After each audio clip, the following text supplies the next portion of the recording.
없는 몸이 죽은 것 같이 행함이 없는 믿음은 죽은 것이니라. 다 같이 한 번 더 읽습니다. 영혼 없는 몸이 죽은 것 같이 행함이 없는 믿음은 죽은 것이니라. 아멘.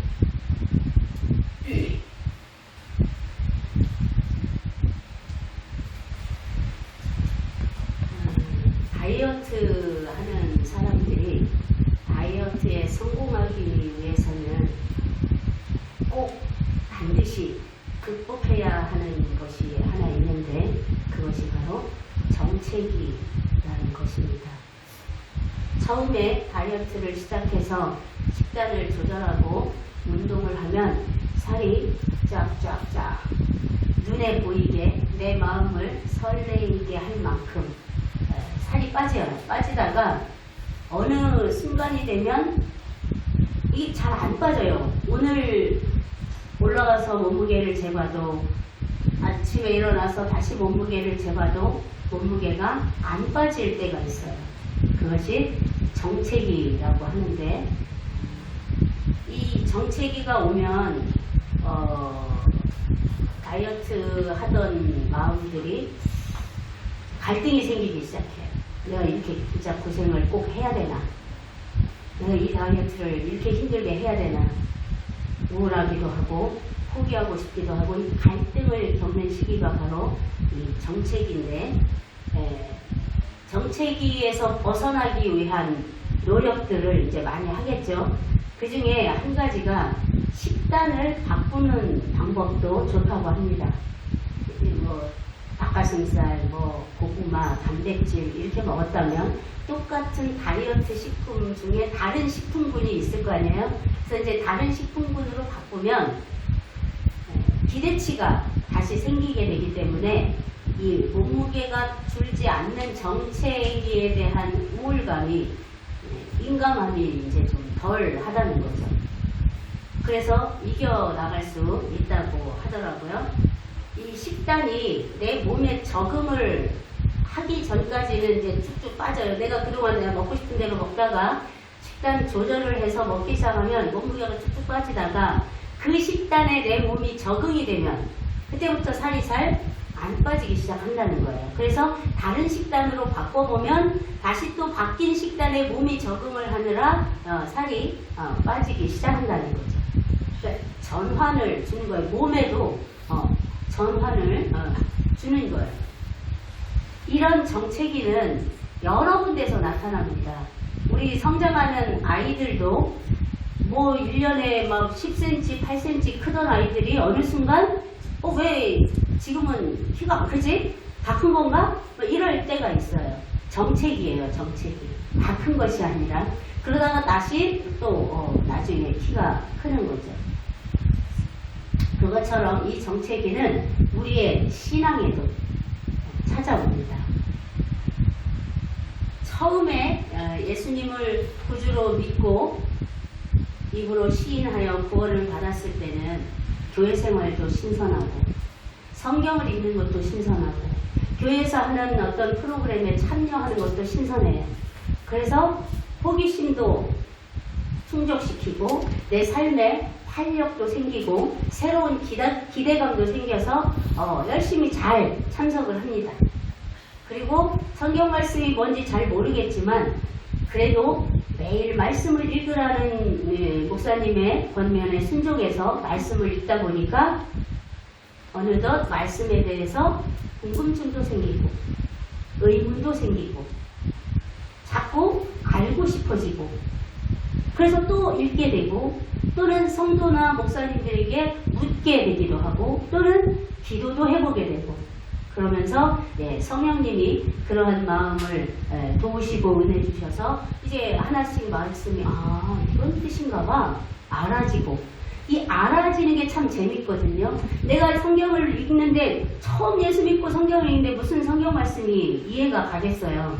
이해가 당연히 안 가죠. 30년 40년 믿어도 이해 안 가는 말씀이 더 많은 게 성경인데 그쵸? 근데 이해가 안 가고 궁금했던 말씀이 주일날 교회 가서 설교를 듣다 보니까 해결이 될 때가 있어요. 그것처럼 재미있는 즐거운 일이 없어요. 그렇게 예수님을 믿고 처음에는 그런 하나하나의 일들을 경험하면서 이 믿음이 자라게 되는 거예요. 의미가 알아지고 그 의미가 내 삶에 비추어지고 적용이 되어지고 이러면서 신앙생활이 예수님을 믿는다는 것이 내 삶을 바꿔놓을 만하구나. 이러한 신선한 그 믿음의 활력을 처음에는 갖게 돼요. 그러다가 그렇게 하나씩 알아져서 재미있는 그 말씀들이 내 마음에 뿌리를 내리고 자리를 잡고 그런 것이 바로 믿음이 생겨나고 자라게 되는 거죠. 그러니까 로마서 10장 17절 말씀처럼 믿음은 말씀을 들음에서 나는 거예요. 그러니까 말씀을 듣는 루트가 요즘엔 많아요. 인터넷에 들어가면 뭐 어떤 말씀도 언제든 들을 수 있어요. 예전에는 꼭 교회에 나와야만 됐어요. 그러나 인터넷 예배만 들으면 우리가 방금 전에 사도신경으로 우리의 신앙을 고백했듯이 공교회와 성도의 교제가 없어져요. 공교회가 주는 보편성이 사라져요. 그래서 개인적으로 내가 이해하고 알아진 것이 믿음의 다인 줄 알아요. 근데 제일 위험한 게 또한 그것이기도 해요. 검증이 필요해요. 내가 받은 은혜가 받은 것인지 아닌 것인지 검증이 필요한데 그 검증이 어디서 될 수 있느냐? 공교회에서, 공예배에서 되는 거예요. 또 성도의 교제하기 위해서는 함께 예배하고 함께 식사를 나누는 거룩한 성도의 교제, 이것은 화목제사를 드렸던 이스라엘 백성들이 화목제사를 드리고 났을 때 그 고기를 함께 나눈 것과 같은 의미예요. 그러니까 우리가 교회에서 식사를 하는 건 그냥 아유 교회밥이 맛있어 이래서 먹는 게 아니라 이것이 성도의 교제이기 때문에 밥도 맛있고 그 교제가 아름다운 거예요. 주님 안에서 이루어지는 것이기 때문에 아름다운 거예요. 성도의 교제와 우리가 그냥 일반적으로 지인을 만나서 밥을 먹는 것이 다른 이유가 그거예요. 자, 그렇게 우리가 말씀을 듣는다는 건 공교회에서, 공예배를 통해서 성도의 교제와 함께 내가 받은 은혜를 검증하기도 하고 내게 소진되었던 은혜를 충족하기도 하고 교제 없이 살아왔던 내 삶의 메마름을 또한 풍족하게 채우기도 하는 거예요. 우리가 로마서 10장 17절을 한번 같이 봅니다. 그러므로 믿음은 들음에서 나며 들음은 그리스도의 말씀으로 말미암느니라. 그러니까 우리의 믿음이 생기고 믿음이 자라는 한 가지 요소가 뭐라는 거예요? 말씀이라는 거예요. 하나님의 말씀. 오직 하나님의 말씀을 읽을 때, 들을 때 믿음이 생겨나기도 하고 그 믿음이 자랄 수도 있다는 얘기예요. 말씀을 읽고 들을 때마다 그 말씀에 대한, 하나님의 말씀에 대한 그리고 주님에 대한 신뢰가 쌓이게 되고 신뢰가 쌓일수록 믿음은 자라게 되는 거예요. 예수 그리스도가 십자가에 죽으신 것이 정말 100% 내 죄를 위함이라는 게 믿어지는 거죠. 말씀을 읽을수록 들을수록 믿어지는 거예요. 그래서 내가 하나님의 은혜로 예수 그리스도와 함께 십자가에 죽고 예수 그리스도와 함께 다시 부활한 부활 생명을 소유한 자가 되었음이 믿어질 뿐만 아니라 이제 그 은혜가 감사하게 되는 것, 이게 믿음이 생기고 자라는 과정이에요. 이 확신이 들면 들수록 하나님에 대한 신뢰감이 높아지는 거죠. 신뢰감이 높아질수록 하나님을 의지하게 되겠죠. 내 삶의 모든 부분을 의지하게 되겠죠. 내 생각, 내 경험, 내 지식을 의지했던 내 삶이 이제 주님을 의지하고 주님의 지혜와 주님의 능력과 주님의 긍휼하심을 의지하는 대로 발전해 나가는, 이게 믿음이 성장하는 거죠.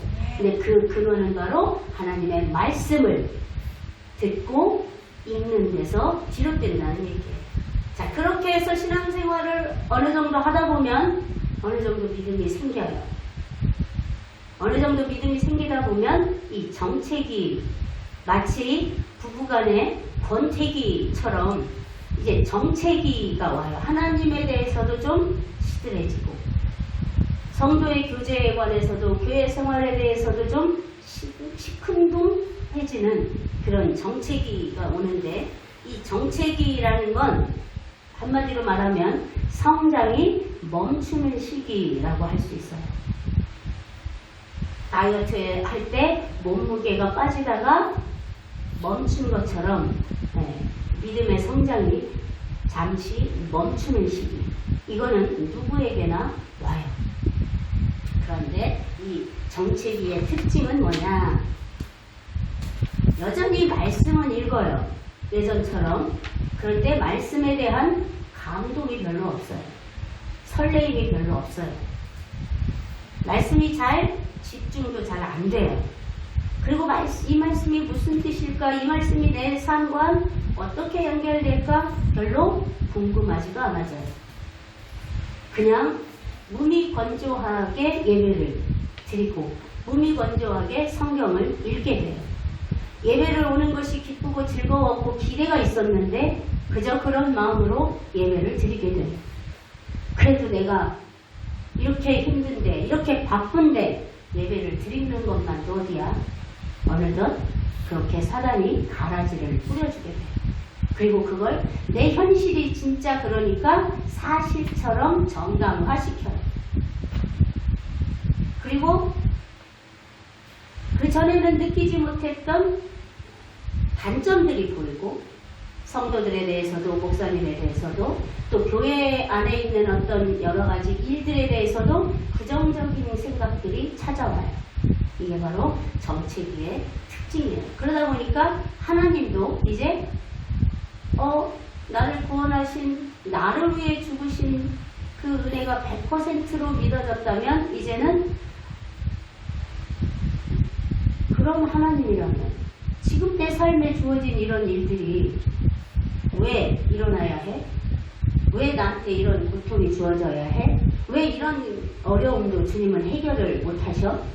못하시는 게 아니라 기다리시는 건데, 못하신다고 무능한 하나님으로 스스로 만들어버려요.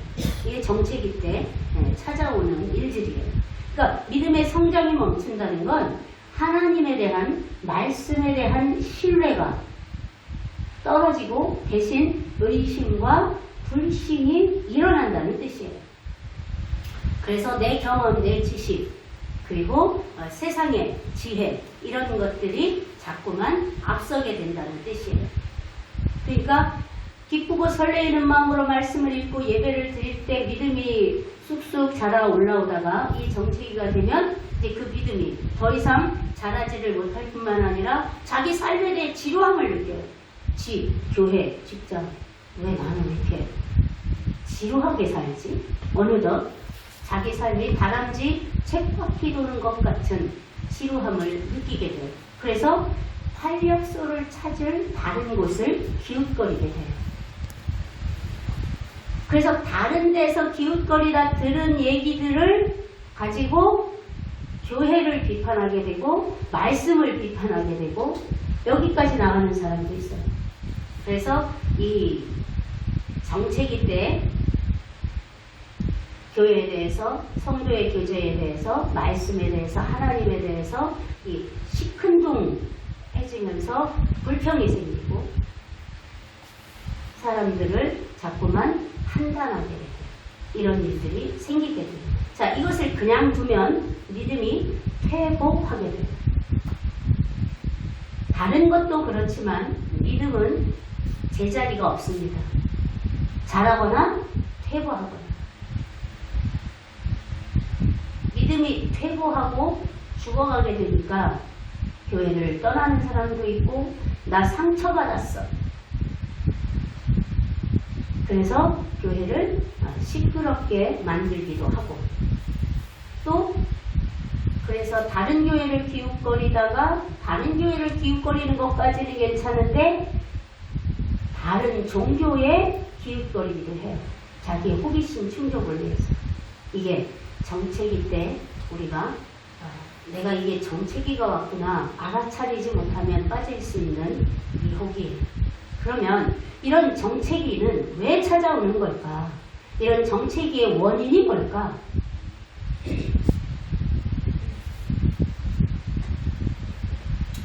두 가지로 생각할 수 있는데, 첫째는 이유식만으로는 성장하는데 한계가 있다는 얘기예요. 이유식이 뭐냐? 우리 아기들 자랄 때 이유식 다 먹여왔어요. 그죠?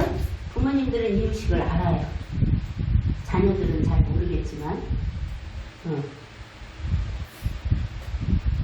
이 이유식을 믿음에서 신앙생활에서 이유식을 먹는다는 건 뭐냐면, 처음에 아까 앞에서 이야기한 것처럼 처음에 예수님을 믿어서 말씀을 읽고 기도도 하고 열심히 말씀도 듣고 하면서 말씀이 하나하나 알아지고 깨달아지고 은혜가 될 때, 그때 성령님이 그렇게 베풀어 주신, 일방적으로 베풀어 주신 은혜, 내가 무언가 하지 않아도, 어떤 땐 내가 기도한 것만 응답해 주시는 게 아니라 기도하지 않은 것까지도 응답하시고 주님이 일하시고 보여주셔. 내가 뭘 보여달라고도 안 했는데 그죠? 막 보여주셨어요. 그게 이제 일방적으로 주님이 이유식을 주시는 거예요. 우리가 영향을, 신앙의 믿음의 영향을 공급받아서 이제 그 믿음으로 주님을 향해 걸어 나올 때까지 영양분을 공급하시는 거예요. 그런데 그 이유식은 아기 때나 성장에 필요한 만큼의 공급이지, 이제 아기 때를 지나면, 유아기를 지나면 그 이유식보다 더 단단한 음식이 필요한 거잖아요.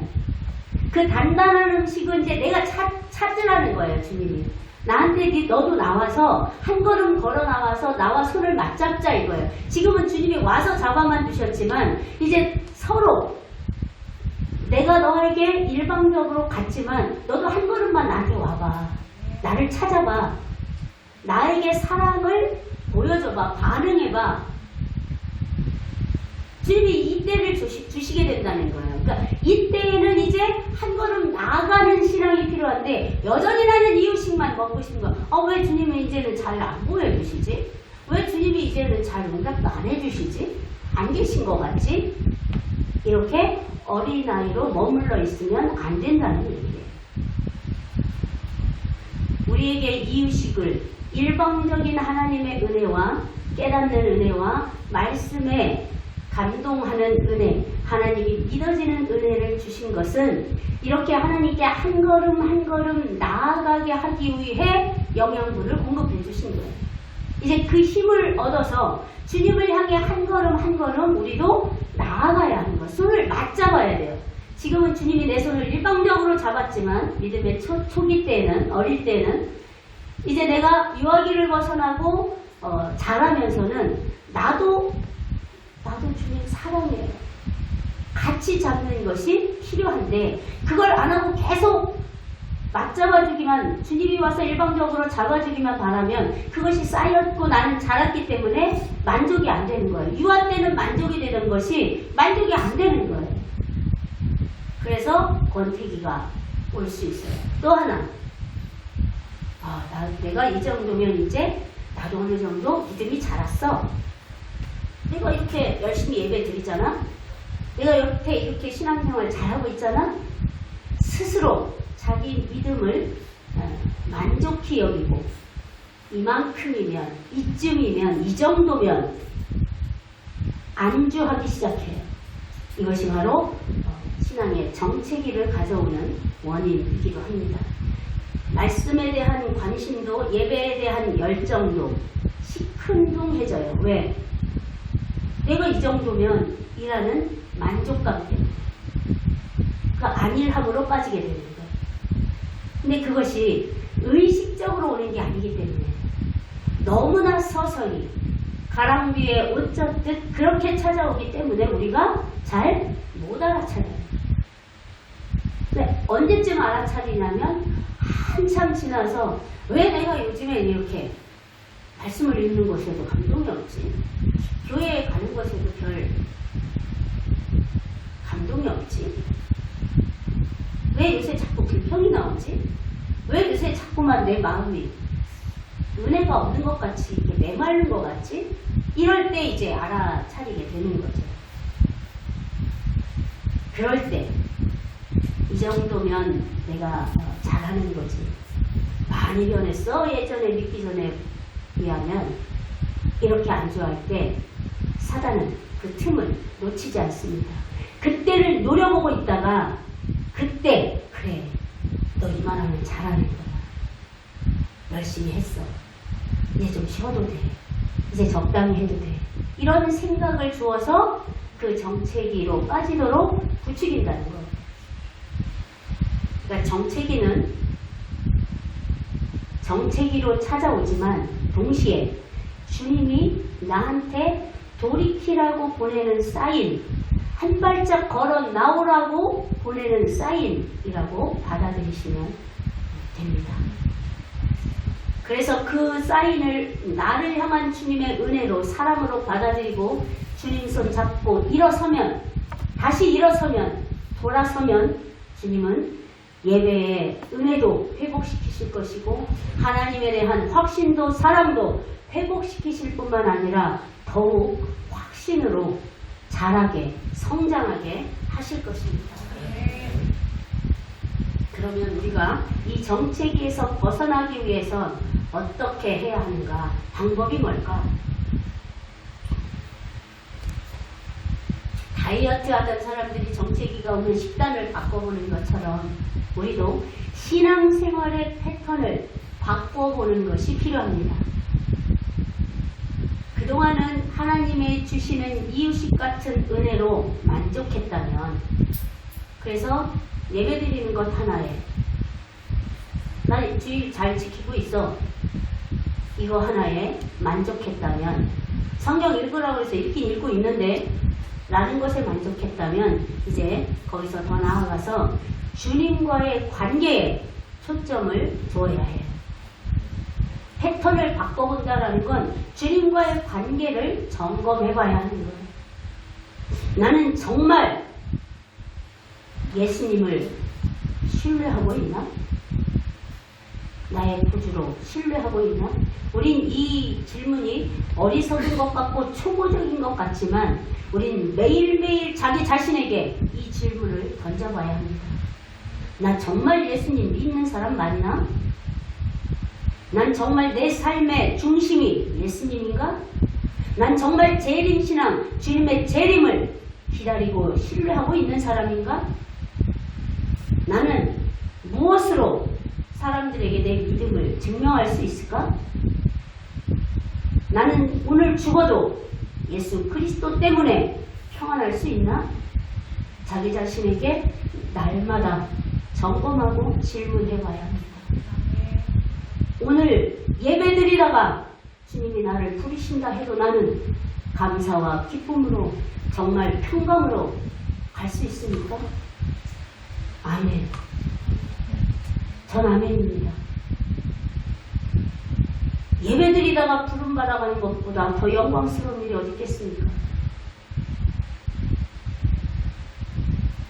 늘 자기 자신의 삶의 중심이 주님이신지, 아니면 내 지식, 내 경험인지, 아니면 돈인지, 권력인지, 출세인지, 내가 하고자 하는 목표인지, 뭐가 내 삶의 중심인지 늘 점검해 봐야 합니다.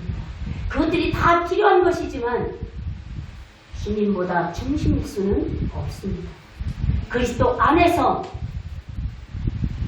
일이 잘 풀리는 것도, 내가 진급하는 것도, 내가 목표했던 일을 이루는 것도 이루어져야 하는 것이지, 주님을 제껴놓고 그것이 중심이 될 때는 우리는 그것에 노예가 되는 것입니다. 주님을 향해서 이런 점검을, 이런 질문을 하면서 패턴을 바꿔보는 거예요. 한번 내가 이 정체기를, 이 몸이 건조한, 정말 나는 지금 신앙생활이 아니라 종교생활하고 있는 것 같아. 라는 이 시기를 벗어나기 위해서 스스로 주님 앞에 작정기도도 선포하고 작정기도를 해볼 수도 있고, 집에서 기도했다면 이제 교회 나와서 내가 하루 30분이라도 아니 10분이라도 교회 한번 성전을 밟아보고 거기서 기도해보리라. 그렇게 해서라도 내가 그렇게 주님을 찾아서라도 이 때를 벗어나보리라. 작정해볼 수도 있고, 또는 교회에서 하는 전도에 참여해볼 수도 있고, 목사님과 상담해볼 수도 있고, 성도의 교제를 작정하고 나눠볼 수도 있고, 이렇게 패턴을 바꿔보면서 이것이 바로 주님을 향해서 내가 한 걸음 나아가는 거거든요. 그렇게 나아갈 때 주님이 우리의 그러한 마음 중심을 보시고 주님의 손을 더 굳게 잡아 우리를 일으켜 주신다. 그래서 다시 주님을 향한 첫사랑이 회복되게 하신다는 거죠. 일방적으로 베푸시는 은혜에 만족할 게 아니라 이제 능동적으로 내가 주님을 찾는 단계, 이런 패턴을 바꿔봄을 통해서 정체기를 벗어날 수 있는 거예요. 그 말 패턴을 바꿔본다는 얘기는 다른 말로 하면 말씀을 삶으로 행해본다는 얘기예요. 말씀을 삶으로 살아본다는 얘기예요. 순종해본다는 얘기예요. 그 순종을 통해 우리가 성장하는 것을 경험할 수 있는 것이에요. 우리 잠언 8장 17절을 같이 봅니다. 시작. 나를 사랑하는 자들이 나의 사랑을 보며 나를 간절히 찾는 자가 나를 만날 것이니라. 주님이 어떤 사람을 더 사랑하시겠다고요? 주님을 사랑하는 것이 뭘까요? 주님을 사랑하는 것이 우리의 신앙생활의 어떤 모습일까요? 제가 지금 말씀드린 대로 한 걸음 한 걸음 주님을 찾아가는 거예요. 주님을 간절히 찾는 자가 주님을 만날 수 있다고. 주님을 간절히 찾는 것이 주님을 사랑하는 태도예요.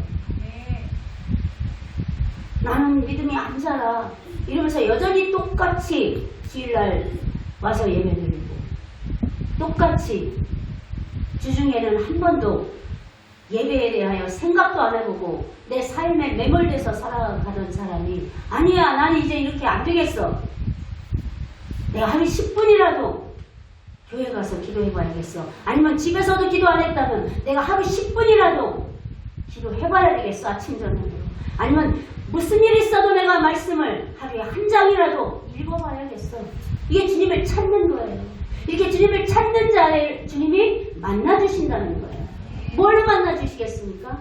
감동으로, 은혜로, 말씀하심으로 만나주시겠다는 거예요. 은혜를 채워주심으로 만나주시겠다는 거예요. 다시 감동을 일으켜주셔서 만나주시겠다는 거예요. 첫사랑을 회복시키셔서 만나주시겠다는 거예요. 그렇게 만남을 내가 갈망하며 주님을 찾는 것이 필요해요. 그것이 정체기에서 벗어나는 방법인 거예요. 그렇지 않으면 우리의 믿음은 죽어간다는 거예요. 오늘 우리가 읽은 본문 26절에 보면 내 영혼이 영혼 없는 몸이 죽은 것 같이 행함이 없는 믿음도 죽은 거다. 그러면서 18절 한번 볼까요? 다 같이 시작. 어떤 사람은 말하기를 너는 믿음이 있고 나는 행함이 있으니 행함이 없는 내 믿음을 내게 보이라. 나는 행함으로 내 믿음을 내게 보이리라. 믿음 따로 행함 따로 일 수 없다는 얘기예요.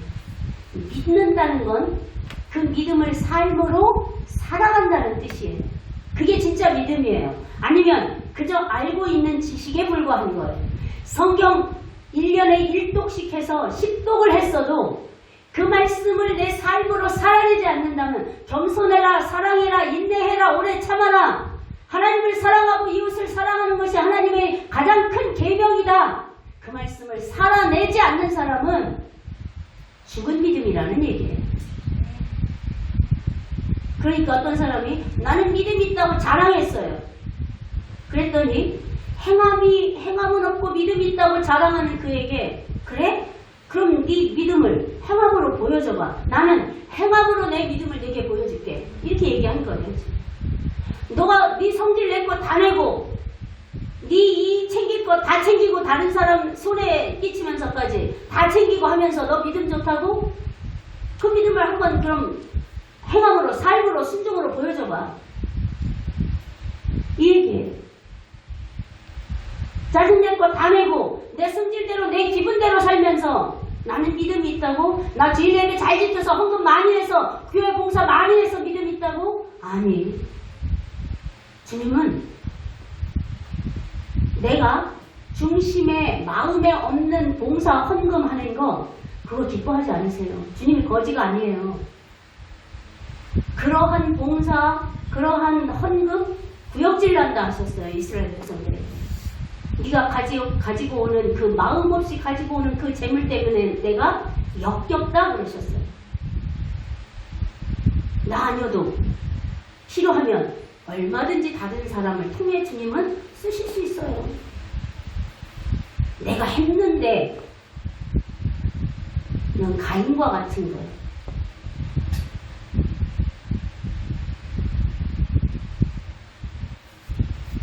믿음이 있다면 그 믿음이 삶으로 사라져야 하는 거예요. 그래서 22절을 봅시다. 시작. 내가 보거니와 믿음이 그의 행함과 함께 일하고 행함으로 믿음이 온전하게 되느니라. 아멘. 내가 믿음이 있어. 그래서 그 믿음으로 삶을 살았어요. 다른 말로 하면 행했어요. 다른 말로 하면 순종했어요. 그럴 때 그 믿음이 온전한 믿음이라는 얘기예요. 행함만 있고 믿음이 없는 자도 있어요. 행하는 것으로 자기를 드러내는 사람이에요. 그리고 그것으로 만족하는 거예요. 그런데 그 행함이 자기의 내면을, 자기의 자아를 날마다 주님께 부인하는 행함, 순종이라면 그 사람은 믿음을 삶으로 증거하지 않을 수가 없는 거예요. 자기 부인은 믿음 없인 불가능해요. 그런데 헌금하고 봉사하는 건 믿음 없어도 할 수 있어요. 자기 만족으로. 누군가에게 보이기 위해서 얼마든지 할 수 있어요. 그래서 은사와 믿음은 관계가 없다 이렇게 얘기한 거예요. 은사자들은 은사를 받을 만한 믿음이 있어서가 아니라 주님이 쓰시고자 해서 주셨을 뿐이에요. 그러나 그 은사를 통해 믿음으로 함께 역사하는 사람은 주님이 그 은사를 통해 주님의 영광을 계속 나타내실 거예요. 그러나 그렇지 않으면 그 쓰시고자 했을 때 주신 걸로 끝나는 사람이 수두룩해요. 은사자들 중에. 은사자들의 뒤에가 마지막이 끝이 안 좋은 사람들이 엄청 많은 이유가 바로 그거예요. 그것처럼 오늘 우리 야고보서 말씀, 야고보 장로님이 이 시대에도 그런 사람들이 너무 많았다는 얘기예요. 그래서 성령의 감동을 받아 예수님의 동생인 이 야고보 장로님이 행함 따고 믿음 따고는 있을 수 없어. 믿음이 있다면 그 믿음으로 행할 때 그 믿음이 온전해지는 거야. 그 행함이 믿음을 드러내는 거야. 이것을 이야기해 준 거야. 믿음이 있다고 하면서 행함이 순종이 없어? 그건 죽은 거야. 죽은 믿음이야.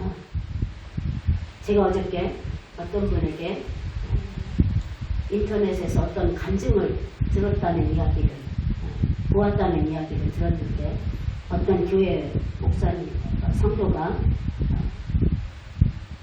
환상 중에 지옥을 봤대요. 예수님이 지옥을 구경시켜주더래요. 갔는데 거기에 자기 담임 목사님이 있더라는 거예요. 놀라서 물었더니 자기 안에 있는 음란의 영을 부인하지 않고 계속 가지고 행하고 음란의 영으로 행하고 살아서 여기에 왔다 그러시더래요. 그래서 다시 보니까 그 주변에 그 교회 성도들이 수두룩히 있더라는 거예요. 그러면서 그분이 내게 하는 말이 성도도 목사를 잘 만나야 돼. 목사도 성도를 잘 만나야 돼. 그 얘기를 하더라고요. 행함이 없는 믿음이란 자기 안에 있는 자아를 부인하지 않는 믿음은 결국은 주님을 언제든 모른다 할 수 있는 믿음이에요. 내게 고난이 닥쳤을 때 하나님이 내가 원하는 대로 해주시지 않아서 내가 정말 벼랑 끝에 섰을 때 그때 그 사람의 믿음이 참 믿음인지 그 사람의 거듭남이 참인지 일시적인 것인지 드러나게 된다는 거예요. 이제 우리가 아까 처음에 얘기한 것처럼 믿음은 제자리는 없습니다. 잘하거나 퇴보하거나 정체기가 온다? 그렇다면 주님을 찾음으로 주님을 사랑함으로 주님을 사랑함을 보임으로 말씀에 순종함으로 말씀을 행함으로 하나님께 한 걸음 한 걸음 내 스스로 손을 내밀어 주님 손을 맞잡는 패턴의 변화가 필요한 겁니다. 그것이 정체기를 벗어나는 길이요. 그럴 때 주님은 우리에게 한 단계 성장한 믿음을 선물로 주실 것입니다. 그때 주님을 향한 확신이 주님 나라가 보이지 않지만 믿음은 보이지 않는 것들의 실상이라고 했어요. 보이지 않지만 주님의 나라가 실제 있는 것으로 믿어져서 주님의 나라를 살아가는 삶을 살도록 주님이 이끌어 가신다는 거예요. 나를 사랑하는 자가 나의 사랑을 잊고 나를 찾는 자가 나를 만날 것이라 하시는 하나님의 말씀이 우리가 얼마 전에 읽었던 시편 말씀처럼 하나님을 나의 하나님으로 삼는 자가 복이 있다. 하나님을 나의 피난처 나의 도움으로 삼는 자가 복이 있다 하신 것처럼 주님을 나의 피난처로 삼아 내가 주님께 피해보는 거예요. 내가 이러이러한 어려운 환경에 있지만 주님만이 여기서 나를 건지시며 나를 지키시는 분이시기에 내가 주께 피하오니 주께 이 일을 맡기오니 주님 나를 도우소서. 이게 주님께 피하는 거예요. 주님께 피하는 자가 복이 있대요. 어떤 복이 있겠어요? 그 상황, 피할 수밖에 없는 상황을 넘어가게 하시는 복을 얻기도 할 것이고 넘어갈 수 있는 믿음의 담력을 얻는 복을 얻기도 할 것이고 넘어서 보니 주님께 의지하면 아무것도 아니었구나. 내 삶의 마음이 넓혀지는 은혜도 얻게 될 것입니다. 주님께 피하는 자가 주님을 찾는 자가 주님을 사랑하는 자가 주님을 만나게 되고 주님의 사랑을 잊게 됩니다.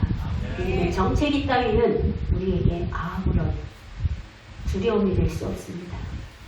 그저 나 자신이 안주하고 만족하지 않으면 주님은 내 손 잡고 일으키셔서 한 단계 성장하는 믿음으로 우리를 이끌어 가실 것입니다.